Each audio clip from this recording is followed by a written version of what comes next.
Me he convencido en las últimas semanas y me he convencido para el futuro de expresarme de un modo más contundente sobre ciertos temas que, en mi opinión, nos están apartando de la misión de Dios para esta iglesia remanente.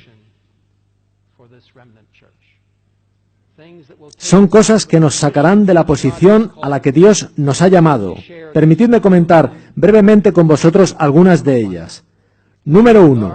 Guardaos de las creencias y prácticas místicas que están encontrando lugar dentro de la iglesia en formatos tales como formación espiritual y la iglesia emergente.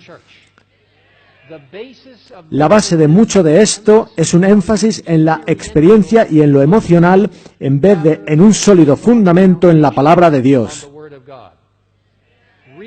Podéis leer información útil sobre este asunto en la última Adventist Review, que muchos de vosotros habéis recibido. Es un número especial para la ASI, que se ha distribuido aquí, en esta convención. Fijaos particularmente en el artículo de 2 páginas de Mark Finley y en el futuro próximo ved más material sobre este asunto tan importante. Os pido que leáis el Adventist Review. Su profesional plantilla edita esta revista que puede seros de gran beneficio espiritual. Número 2.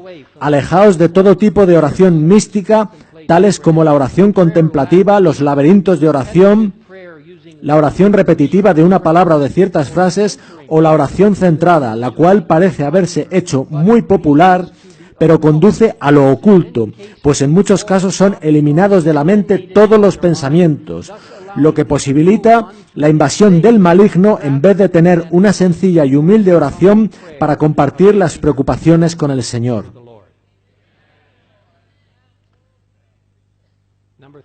Número 3.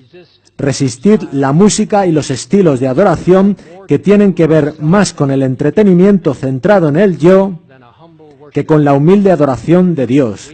Hemos de admitir que tenemos muy variadas culturas y estilos de adoración en nuestra iglesia mundial. Yo acepto eso y vosotros deberíais aceptarlo también. Pero todo lo que se haga debe traer gloria a Dios y no a los participantes, sean músicos, predicadores o lo que sea. Nuestro foco ha de ser adorar a Dios y no elevar el yo. La adoración y la música deben levantarnos a la sala del trono en el cielo.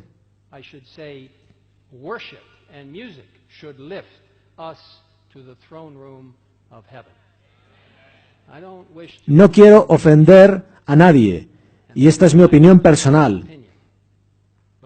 Pero si la música suena como si fuera de un concierto de rock o un nightclub, debería quedarse en esos lugares.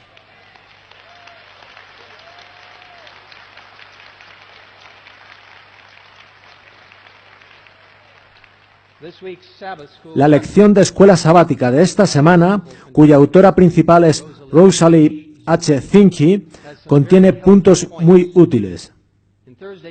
En la sección del jueves decía, lo importante de la música de adoración es que nos señale a lo más noble y a lo mejor, que es el Señor. Gracias, Dr. Schwartz, por darnos la lección esta mañana, y a Cliff Goldstein, a quien vi entre la audiencia, por editar nuestras lecciones. Número 4. Y este es un poco sensible, pero quiero que se comprenda completamente. Evitad la práctica, y hablo a nuestros líderes de iglesia, locales y de nuestras instituciones, evitad la práctica de invitar a oradores espirituales que no son adventistas del séptimo día.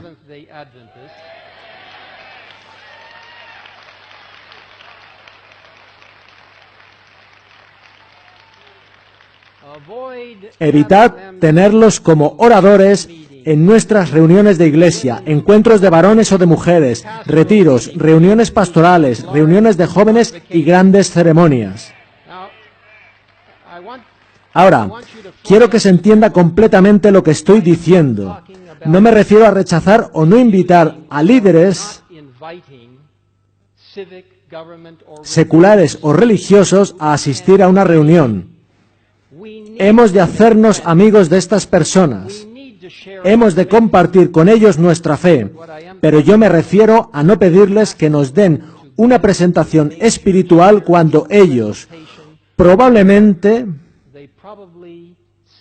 simplemente no tienen la perspectiva del gran conflicto.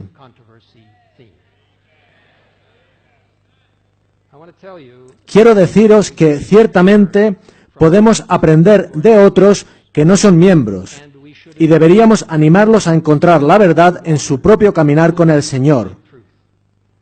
No obstante, hemos de ser muy proactivos en pedir que oradores adventistas del séptimo día, humildes y fundamentados en la Biblia, sean quienes instruyen a nuestros miembros de Iglesia en una plena comprensión de los grandes mensajes bíblicos de Dios para este tiempo.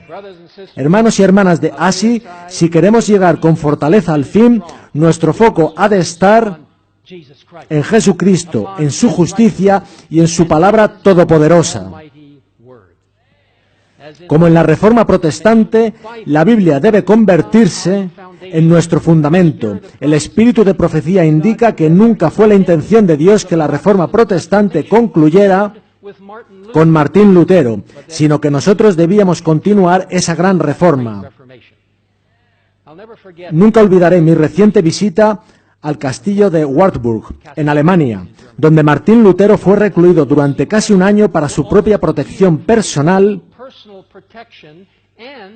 y para protegerlo de su propio orgullo. Leed los detalles en el conflicto de los siglos.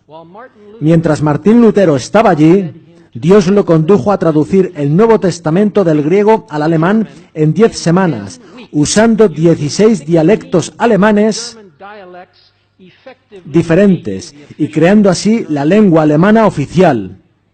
La imprenta, que acababa de inventarse, según el plan de Dios, se convirtió en el vehículo para colocar la Biblia en las manos de la gente común y permitirles comprender más plenamente su relación con Dios. Hagamos uso de estas Biblias que están en nuestras manos para comprender plenamente la misión de Dios para la Iglesia Adventista del séptimo día y, por medio de su poder, concluirla con fortaleza. Hermanos y hermanas, Jesús viene pronto y su Iglesia concluirá su obra. Las señales del retorno de Cristo están por doquiera. Desastres naturales en aumento, problemas políticos sin solución, miseria económica debida a la codicia, decadencia social y moral, y avances ecuménicos que nos privarán de libertad religiosa. Quiero indicar simplemente que deberíamos apoyar toda organización o esfuerzo que aumente la libertad religiosa, pero no alinearnos con ninguna organización que pueda neutralizar nuestra capacidad para proclamar los mensajes de los 3 ángeles y concluir la obra. Pongamos nuestro foco en Cristo y su pronto retorno. En el hermoso libro En los lugares celestiales, página 127, leemos lo siguiente: cuanto más contemplemos a Cristo, hablemos de sus méritos y relatemos su poder, tanto más plenamente reflejaremos su imagen en nuestros propios caracteres y tanto menos someteremos nuestras mentes y afectos a las influencias paralizadoras del mundo. Cuanto más se espacie nuestra mente en Jesús, tanto menos nos envolverá la neblina de la duda y más fácilmente colocaremos todas nuestras pruebas y todas nuestras cargas sobre el portador de la carga.